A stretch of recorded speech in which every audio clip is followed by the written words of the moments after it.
Subscribe now. New Royal Guard stories, exposing shocking moments inside the royal family. The morning air at Kensington Palace carried an unusual tension. Officer Daniel Matthews had been serving in the Royal Protection Command for 8 years. But nothing in his training prepared him for what was about to unfold on that crisp autumn Tuesday. He stood at his post near the palace gardens, his eyes constantly scanning the perimeter as protocol demanded. The sun had barely risen above the London skyline when the royal convoy arrived. Carrying the young Prince Louis, along with his nanny for their scheduled morning activities, Daniel noticed something immediately. Among the usual staff and security personnel, there was a man he didn't recognize. The stranger wore civilian clothes but carried himself with an authority that seemed out of place. He had somehow bypassed the outer checkpoints and was making his way toward the children's garden area, where Prince Louis would be playing within minutes. Daniel's instincts flared. He touched his earpiece and quietly reported the presence of an unauthorized individual. But before he could receive confirmation, the situation escalated. The man approached the garden entrance with determined strides. Daniel moved to intercept, positioning himself between the stranger and the pathway leading to where the young prince would soon be. The man stopped, his face showing irritation at being blocked. He pulled out what appeared to be credentials, claiming to be a new senior advisor to the royal household who needed immediate access to assess security arrangements. His story was polished, almost believable, but something felt wrong to Daniel. The man's eyes were too calculating, his movements too practiced. Daniel remained firm, his hand resting near his radio. He politely but clearly stated that, without proper verification through the Central Security Office, no one would pass his position. The stranger's demeanor changed. His voice grew louder, more aggressive. He began citing names of high-ranking officials, claiming that Daniel's interference would have serious consequences for his career. Other staff members nearby began to notice the commotion. Some looked nervous, uncertain whether this well-dressed, confident man might actually be who he claimed to be. The tension grew thicker as the man took a step forward, attempting to walk around Daniel. The guard moved with him, maintaining his position as a human barrier. The stranger's face reddened with anger. He demanded to speak with Daniel's superior immediately, his tone suggesting that the young guard had made a terrible mistake. But Daniel had seen enough suspicious behavior in his years of service to trust his gut. Something about this man screamed danger, even if he couldn't put his finger on exactly what it was. Just then, the sound of small footsteps echoed from behind the palace doors. Prince Louis was approaching with his nanny, unaware of the confrontation happening just meters away. Daniel's heart rate increased. Whatever this situation was, it needed to be resolved immediately. The stranger seemed to sense the prince's proximity too. His eyes flickered toward the palace entrance, and for just a moment, Daniel caught a glimpse of something in the man's expression that confirmed his worst fears. This wasn't a misunderstanding. This was something far more sinister. The nanny appeared at the doorway holding Prince Louis's hand. The young prince, barely 5 years old, was chattering excitedly about the butterflies he wanted to find in the garden. The moment they stepped outside, the stranger made his move. He suddenly pushed forward with surprising force, trying to get past Daniel and toward the child. Daniel reacted on pure instinct and training. He grabbed the man's arm and firmly redirected him backward, placing his own body directly in the path between the stranger and the young prince. The commotion finally drew the attention of other security personnel. 2 additional guards came running from the east wing, their hands moving toward their weapons. The stranger realized his window of opportunity was closing. He made one final attempt. Raising his voice and declaring that Daniel had just assaulted a member of the royal administrative staff, he threatened lawsuits, termination, and public scandal. Some of the household staff who had gathered looked genuinely concerned. The man's performance was convincing, and Daniel could see doubt creeping into the faces of those watching. But Daniel didn't waver. He looked the man straight in the eye and spoke words that would later become legendary among the palace guard. His voice was calm, but carried an edge of steel that left no room for negotiation. He made it crystal clear that regardless of who this man claimed to be, regardless of what consequences might follow, no one was getting near Prince Louis without proper clearance. Not today. Not ever. The young prince's safety was not negotiable under any circumstances. The nanny, sensing danger, had already pulled Prince Louis back inside the palace. The child protested, wanting to see the gardens, but she held firm, her maternal instincts overriding the planned schedule. Meanwhile, the additional guards had reached Daniel's position. They quickly moved to restrain the stranger, who continued his protests even as they began conducting a proper security check. Daniel's earpiece crackled to life. The Central Security Office confirmed what he had suspected from the beginning. There was no new advisor. This man was not authorized to be anywhere near the palace grounds. The stranger's facade began to crack. His confident demeanor shifted to something more desperate as the guards secured his arms. He stopped citing names and started making vague threats, then demands for a lawyer. A thorough search of his person revealed items that had no business being in a palace garden. Photography equipment, disguised as everyday objects, detailed maps of the palace layout, and most disturbing of all, a timeline of Prince Louis's typical daily activities. The truth became horrifyingly clear. This had been a carefully planned intrusion with unknown but certainly malicious intent. Within minutes, the area was flooded with additional security personnel. The Metropolitan Police were called, and the stranger was escorted away in handcuffs. Still protesting his innocence even as the evidence mounted against him, Daniel remained at his post, his adrenaline still pumping, his mind replaying every moment of the encounter. He had trusted his instincts, and those instincts had potentially saved a child from a dangerous situation. But the full scope of what had almost happened was only beginning to sink in. Senior officers arrived to take Daniel's statement. He recounted every detail with precision.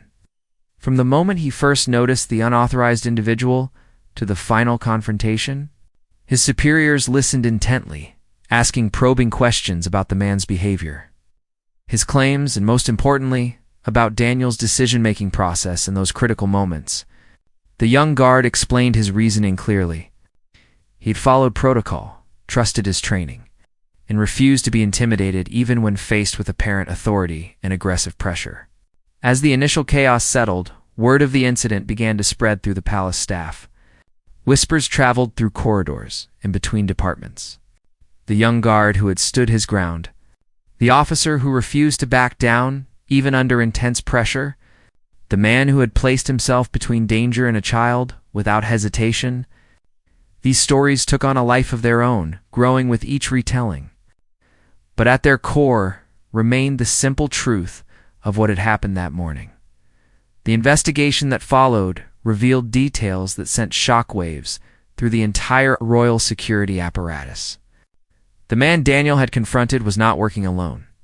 He was part of a sophisticated network that had been studying the palace routines for months, looking for vulnerabilities in the protection of the younger royals. His credentials had been expertly forged, good enough to fool casual inspection, but not thorough enough to pass the central verification system that Daniel had insisted on using. The photography equipment found on him contained images taken from outside the palace walls, showing Prince Louis during public appearances and documenting his patterns of movement. Intelligence officers who took over the case discovered that the intrusion attempt had been planned down to the smallest detail. The man had chosen that specific Tuesday morning because it typically had lighter staff presence in that section of the palace. He had studied shift changes, guard rotations, and even the personal habits of individual security officers. What he hadn't counted on was encountering a guard like Daniel Matthews, someone who valued procedure over convenience and intuition over appearance. The investigation revealed that if the man had succeeded in getting close to Prince Louis, the consequences could have ranged from kidnapping to creating an international incident. Back at Kensington Palace, Daniel found himself in an unusual position.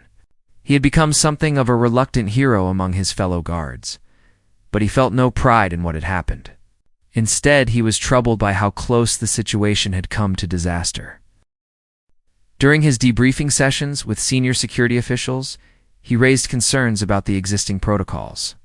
How had this individual managed to get as far as he did? What gaps in the system had allowed him to reach the inner grounds? These questions weren't meant as criticism, but as genuine attempts to prevent future incidents. The royal family was immediately informed of the threat, and the successful intervention. Prince William and Catherine were briefed in detail about what had transpired just meters from where their youngest son had been moments away from playing. The Duchess of Cambridge was particularly shaken by how close the danger had come to Louis. She requested a personal meeting with the security team, wanting to understand every aspect of what had occurred and what measures were being implemented to ensure it never happened again. The thought of her child being in potential danger, even for those brief moments, was almost unbearable. Prince William's reaction was different, but equally intense. As a former search and rescue pilot, and someone who had served in the military, he understood the split-second nature of security decisions. He wanted to personally thank the guard who had protected his son. But protocol and ongoing investigations made immediate contact complicated.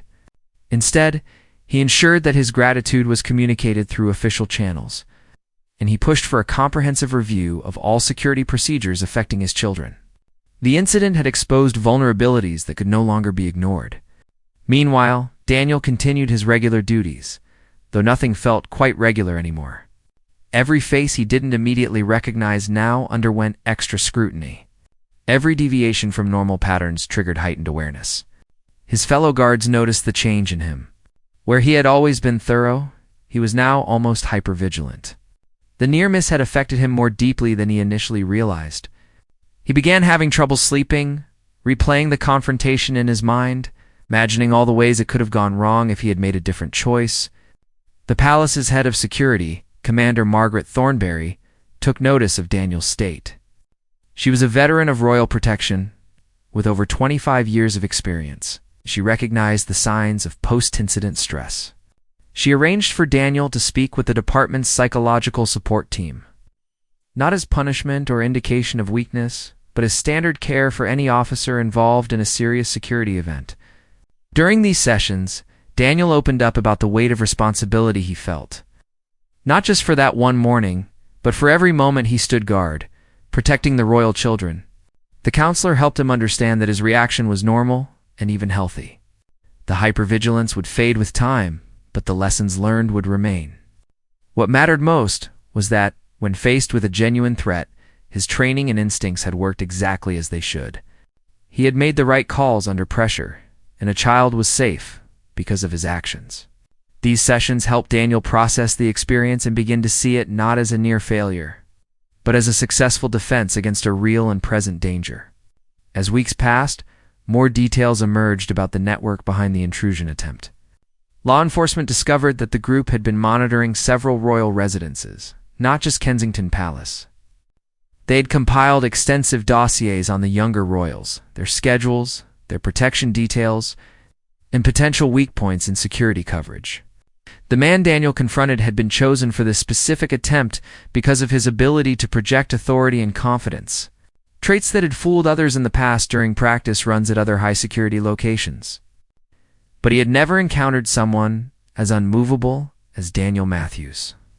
The investigation also revealed something that made Daniel's stomach turn. The group had specifically targeted Prince Louis because at his young age, he was considered the most vulnerable of the Cambridge children.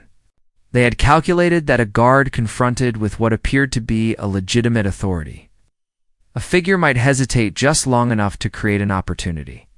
They had studied human psychology, banking on the natural tendency of subordinates to defer to apparent authority, especially when that authority was aggressively asserted. Their plan had been sophisticated and cold-blooded in its manipulation of normal human responses to conflict and hierarchy. Security protocols across all royal residences underwent immediate and dramatic changes following the incident. New verification systems were implemented that required multiple layers of confirmation for anyone claiming official business near the royal children. Guards were given additional training specifically on resisting authority, manipulation, and recognizing the psychological tactics used by sophisticated intruders. Daniel was asked to participate in these training sessions, sharing his experience and the instincts that had alerted him to danger when everything on the surface appeared legitimate. His story became a case study in trusting one's professional judgment, even under intense pressure. The media, always hungry for royal news, somehow caught wind that a security incident had occurred at Kensington Palace. Though the specific details remained classified, speculation ran wild in tabloids and online forums. Some reports exaggerated the danger, claiming there had been an armed assault. Others downplayed it as a simple case of mistaken identity. The palace press office released a carefully worded statement acknowledging that an unauthorized individual had been apprehended on palace grounds and that all members of the royal family were safe and secure. They refused to provide additional details, citing ongoing legal proceedings and security concerns. Daniel found himself under strict instructions not to speak with media under any circumstances. The palace wanted to protect both his privacy and the integrity of the investigation. He was relieved by this directive, having no desire for public attention. He was a guardian, not a celebrity, and he preferred it that way. However, he couldn't escape the changed atmosphere at work. Fellow guards treated him with a new respect that sometimes felt uncomfortable. He hadn't acted heroically in his own mind. He had simply done his job the way it was supposed to be done. Commander Thornberry recognized the awkwardness of Daniel's position and took steps to normalize his situation. She publicly praised his actions, but also made it clear that she expected every guard under her command to act with the same dedication and judgment. This helped deflect some of the singular attention Daniel was receiving, while still acknowledging the significance of what had occurred. She also recommended him for a commendation, though Daniel himself felt conflicted about receiving recognition for what he considered basic duty fulfillment. The legal proceedings against the arrested man moved forward slowly, as such cases typically do. He faced multiple charges, including trespassing on royal property, possession of surveillance equipment with malicious intent, and conspiracy to endanger a minor. His lawyers argued for reduced charges, claiming their client was merely an overzealous journalist seeking a story. But the evidence painted a far darker picture. The maps, the disguised equipment, the detailed knowledge of palace security gaps, all pointed to something much more serious than journalism. Prosecutors were building a case that would likely result in significant prison time. As autumn gave way to winter, Prince Louis remained blissfully unaware of how close danger had come to him that morning. His parents had made the conscious decision not to burden their young son with knowledge of the threat. He continued his normal routine of school, playtime, and family activities. Protected by enhanced security measures he would never notice. Catherine occasionally watched him play in the palace gardens, now under the watchful eyes of even more vigilant guards, and felt profound gratitude for the man who had stood between her child and potential harm without hesitation or concern for the consequences to his own career. The winter months brought a quiet period where life at Kensington Palace returned to a semblance of normalcy.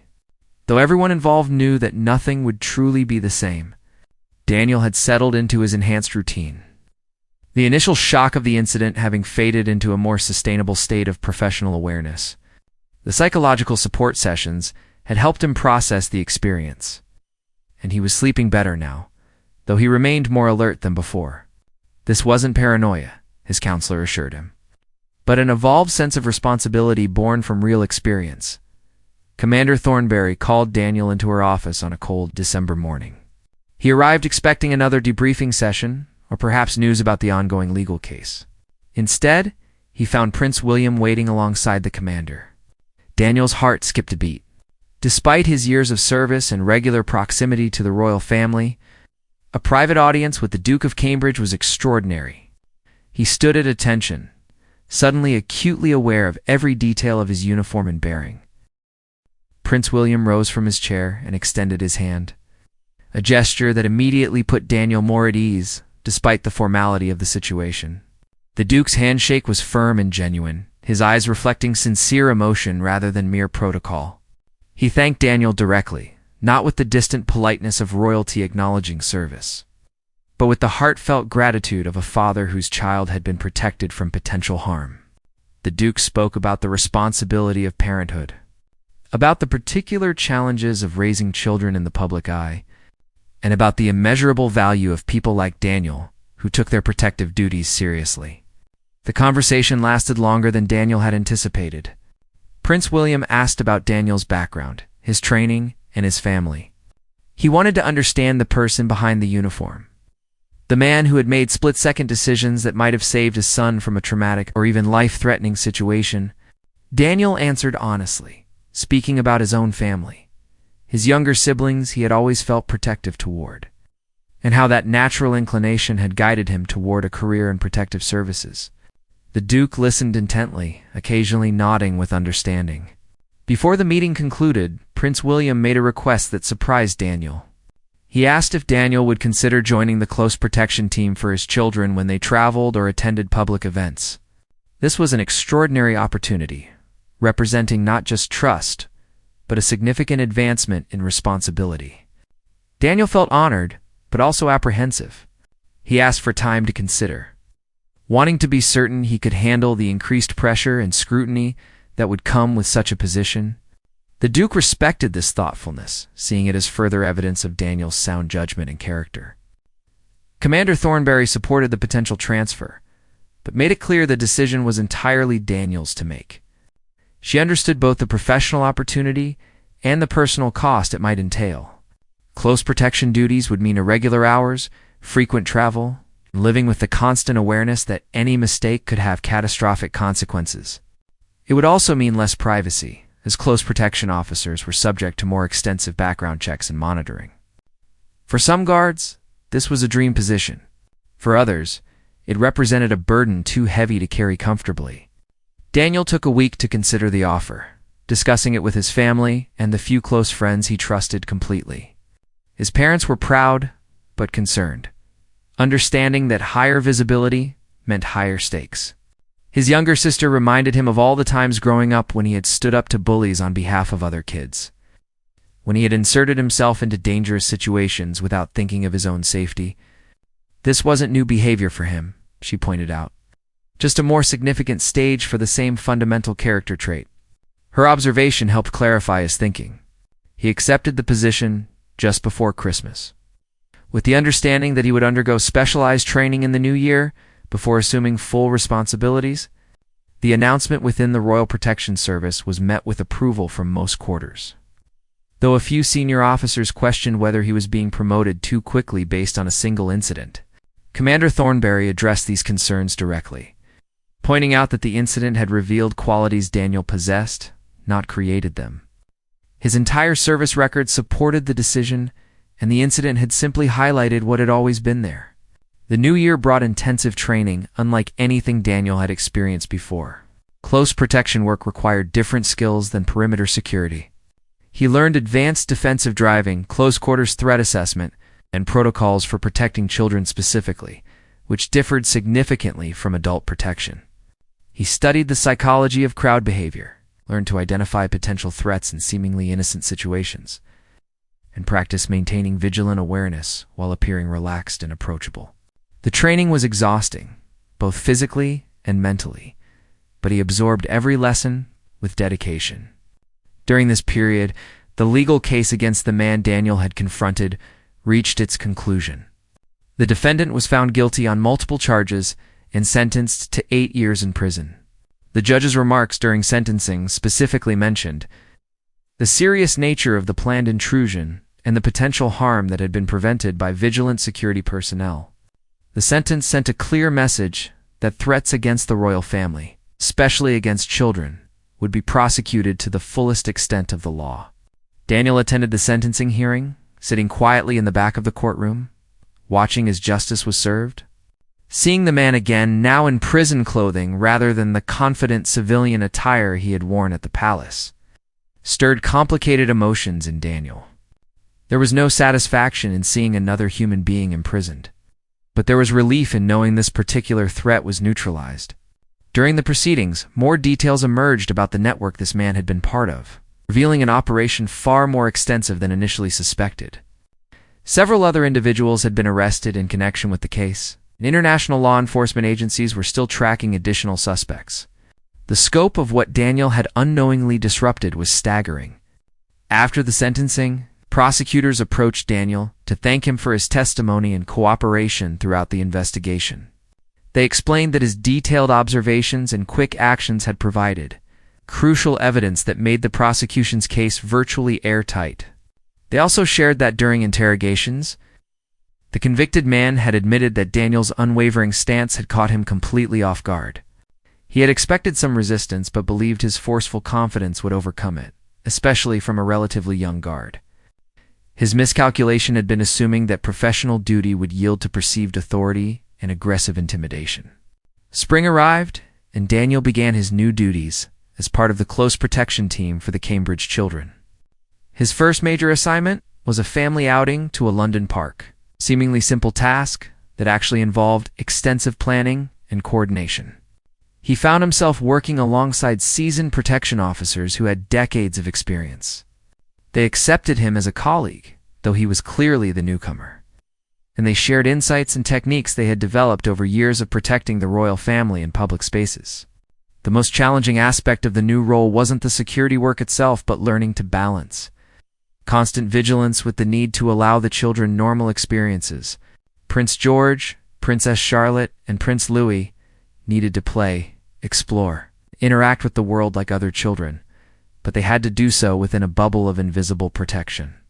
Daniel learned to position himself strategically, maintaining clear sightlines while not hovering obtrusively. He practiced the art of scanning crowds without appearing suspicious or unfriendly. He became skilled at identifying potential issues before they developed into actual problems. During one particular outing, Prince Louis ran ahead of his siblings toward a playground, his natural exuberance making him momentarily difficult to track in the crowd of other children. Daniel's heart rate increased, his training and recent experience creating a flash of anxiety, but he maintained his composure, smoothly repositioning to regain visual contact while signaling to other team members. Within seconds, Louis was back in sight, laughing as he climbed onto a swing. Completely oblivious to the minor moment of elevated concern his dash had created among his protection detail. These small moments taught Daniel important lessons about the nature of his new role. He couldn't prevent every potential risk without turning the children's lives into a prison of restrictions. The goal was to allow them as much normal childhood experience as possible, while maintaining a protective perimeter that could respond instantly if needed. It was a delicate balance, requiring constant judgment calls about what constituted acceptable risk versus unnecessary danger. His colleagues helped him develop this discernment, sharing their own learning experiences and occasional mistakes that had taught them where the boundaries should be. Catherine noticed Daniel during several outings and recognized him from the security briefings about the autumn incident, though they had never been directly introduced. She observed how he interacted with her children. Always professional but also warm when they occasionally approached him with questions or comments. Louis, in particular, seemed fascinated by the guards and would sometimes try to engage them in conversation. Daniel had learned to be friendly while maintaining appropriate boundaries, answering simple questions, but always redirecting the young prince's attention back to his family and the activities they had come to enjoy.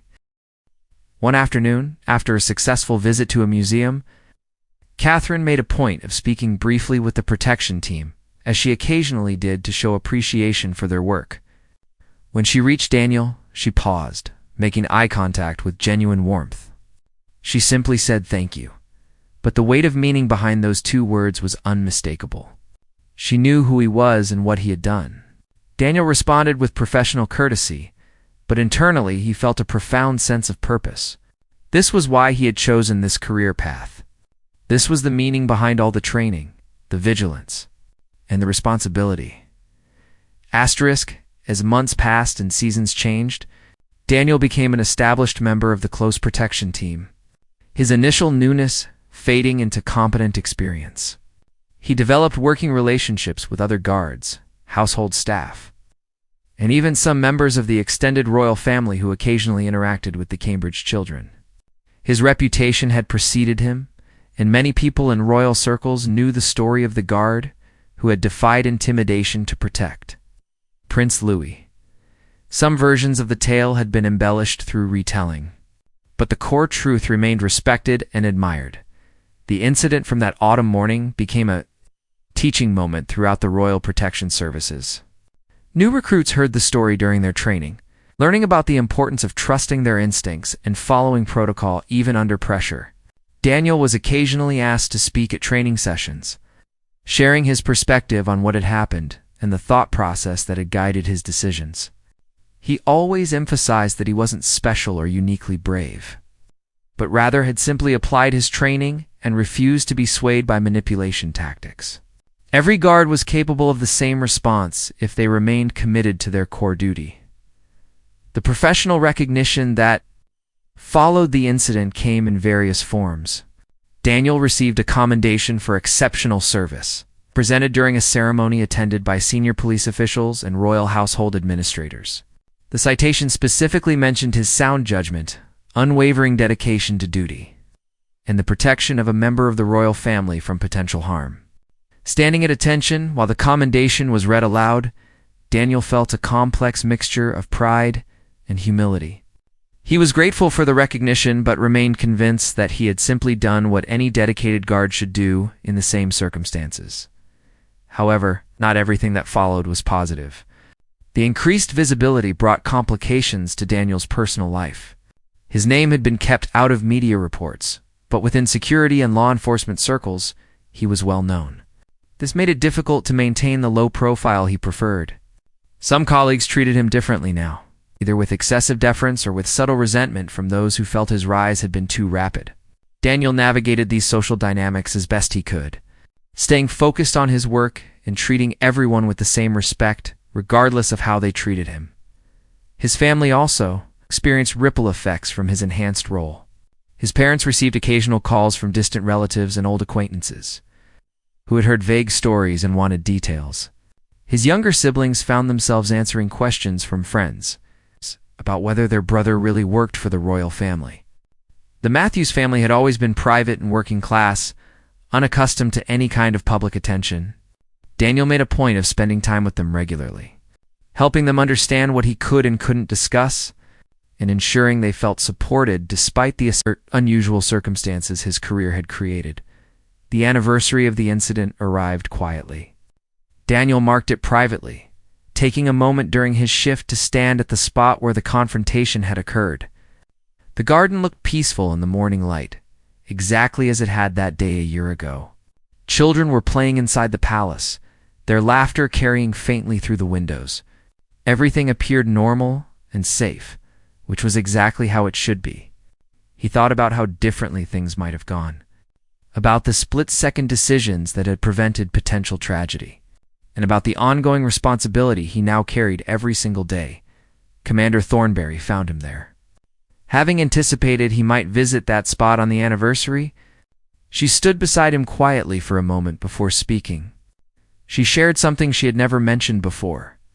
In the immediate aftermath of the incident, there had been intense debate at the highest levels about whether Daniel had overreacted, whether his physical intervention with the intruder could be seen as excessive given that the man was ultimately unarmed. She had defended his actions vigorously, arguing that he had used appropriate force given the information available to him in real time and the proximity of the threat to a vulnerable child. The vindication of her position had come when the full scope of the conspiracy was revealed. But she wanted Daniel to know that standing up for him during those initial debates had been one of her proudest moments as commander. She had seen something in him from his earliest days in the service, a combination of dedication and discernment that was rare. The incident had proven her assessment correct, but more importantly, it had revealed the depth of character required to do this job properly. She told him that the royal family and the country was fortunate to have people like him in protective service. Life settled into a new rhythm as the second year began. Daniel continued his duties each day, bringing new challenges and responsibilities. He protected the Cambridge children during school runs, public appearances, private family outings, and official events. He witnessed their growth and development, seeing Prince Louis transition from a boisterous toddler into a more aware young child. He watched Prince George navigate the increasing awareness of his future role, and Princess Charlotte develop her confident personality. Being part of their protective detail meant being a constant, if background, presence in significant moments of their young lives. The relationships within the protection team deepened as they worked together. Through various situations, Daniel learned from the veterans, and they occasionally sought his perspective on situations. Valuing his fresh viewpoint and the unique experience that had shaped his approach to the work, The team functioned like a well-coordinated unit, each member understanding their role and trusting their colleagues to fulfill theirs. This cohesion was essential because their work required split-second coordination and absolute reliability under pressure. One particular challenge emerged when the Cambridge family planned a holiday abroad. International protection details required coordination with foreign security services, diplomatic protocols, and the complexities of operating in unfamiliar environments. Daniel was part of the advance team that traveled ahead to assess locations and establish security arrangements. This meant working with local authorities, evaluating potential vulnerabilities, and planning emergency response procedures in multiple scenarios. The responsibility was immense, but the training and experience he had gained prepared him well for the task. During the actual holiday, Daniel witnessed how the family tried to maintain normalcy despite the constant security presence. Prince William and Catherine made conscious efforts to give their children typical vacation experiences, playing on beaches, visiting local attractions, and spending time together away from official duties. The protection team worked to facilitate these moments while remaining vigilant against the threats that always existed when high-profile individuals traveled. It was during this trip that Daniel truly understood the full scope of his role. He wasn't just preventing immediate physical threats. He was helping preserve the possibility of a relatively normal childhood for 3 children who would never have truly normal lives. There was a moment on that trip that stayed with Daniel long afterward. Prince Louis, now 6 years old, was building a sandcastle on a private beach. He looked up at Daniel, who was positioned nearby, and asked if he would help add to the castle. Daniel glanced at his colleagues, who nodded slight approval. He knelt in the sand and helped the young prince add a tower to the structure, all while maintaining awareness of their surroundings. It was a simple interaction lasting perhaps 2 minutes, but it represented everything about the job. Protection didn't mean isolation. It meant creating safe spaces where life could happen. The media occasionally captured images of the protection team in the background of photos taken of the royal family. But faces were usually obscured or blurred to protect the officers' identities. Daniel appreciated this anonymity, understanding that being recognizable could compromise his effectiveness and potentially make him a target. His role was to be present but invisible, capable but unobtrusive, ready for everything but hoping for nothing to happen. It was a paradox he had learned to embrace. As another autumn approached, bringing memories of the incident that had changed the trajectory of his career, Daniel found himself in a reflective mood. He thought about the path that had led him to this point, the choices and circumstances that had shaped his life. He had joined the protection service with idealistic notions of duty and service, but the reality had proven far more complex and demanding than he had imagined. Yet he had no regrets. The work was difficult, sometimes tedious, occasionally dangerous, but fundamentally meaningful in ways that few other careers could match. Commander Thornberry announced her upcoming retirement after nearly 3 decades of service, and the news rippled through the Protection Command with mixed emotions. She had been a mentor to many, including Daniel, and her departure would leave a significant void. During her farewell reception, she spoke about the evolution of royal protection over her career, the threats that had changed, and the constant need for dedicated professionals willing to put the safety of others above their own comfort or advancement. She looked directly at Daniel during parts of her speech, and everyone in the room understood the unspoken acknowledgement.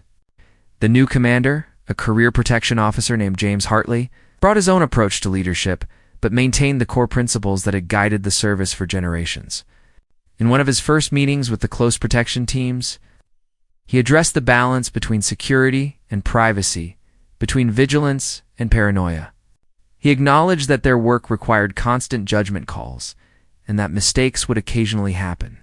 What mattered was maintaining the highest standards of professionalism, learning from every situation, and never becoming complacent. The job demanded excellence, not some of the time, but all of the time, because they never knew which moment might be the one that mattered most. Daniel took these words to heart, recognizing the truth in them. The autumn morning when he had confronted the intruder could have been just another routine day. He could have hesitated, deferred to apparent authority, or second-guessed his instincts. Any of those choices might have led to a tragedy that would have haunted everyone involved for the rest of their lives. Instead, he had trusted his training and his judgment, and a child remained safe. That was the essential nature of protective work. Most days nothing happened, but on the days when something did happen, being prepared and decisive made all the difference between successful protection and catastrophic failure. Years would pass, and Daniel would continue his service. Witnessing the Cambridge children grow into teenagers and then young adults, he would face other challenges and other threats, though none quite as dramatic as that first major incident. His career would be marked by countless moments when his presence helped ensure safety, most of which would never be publicly known or acknowledged. That was exactly how it should be. The measure of success in protection work was not dramatic interventions, but rather the quiet, steady maintenance of security that allowed normal life to continue uninterrupted. But whenever he told stories to new recruits about the realities of protection work, he always returned to that autumn morning and the lessons it taught. Trust your instincts. Follow protocol. Never be intimidated away from your duty. And above all, remember that behind every position you guard, every perimeter you maintain, and every threat you assess, there are real people whose lives and safety depend on your dedication and judgment. In the case of the royal children, those people were young, innocent, deserving of every measure of protection that dedicated professionals could provide. The words he had spoken to the intruder that day became something of a legend within the service. Often paraphrased, but always carrying the same fundamental message.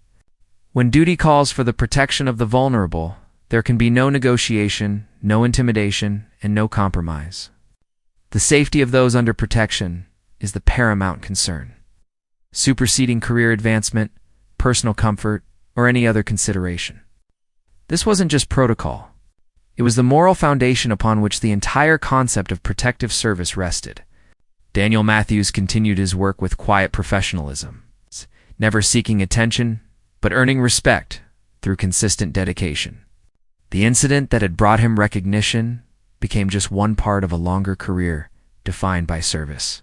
He remained the same person fundamentally, a working-class kid who had found purpose in protecting others, who understood that true courage often looked like simply standing your ground, and standing your ground was what the situation required. And somewhere in Kensington Palace, young Prince Louis continued growing up safe and secure, surrounded by people dedicated to ensuring he had the chance to simply be a child, even if he would never fully understand all that went into making that possible.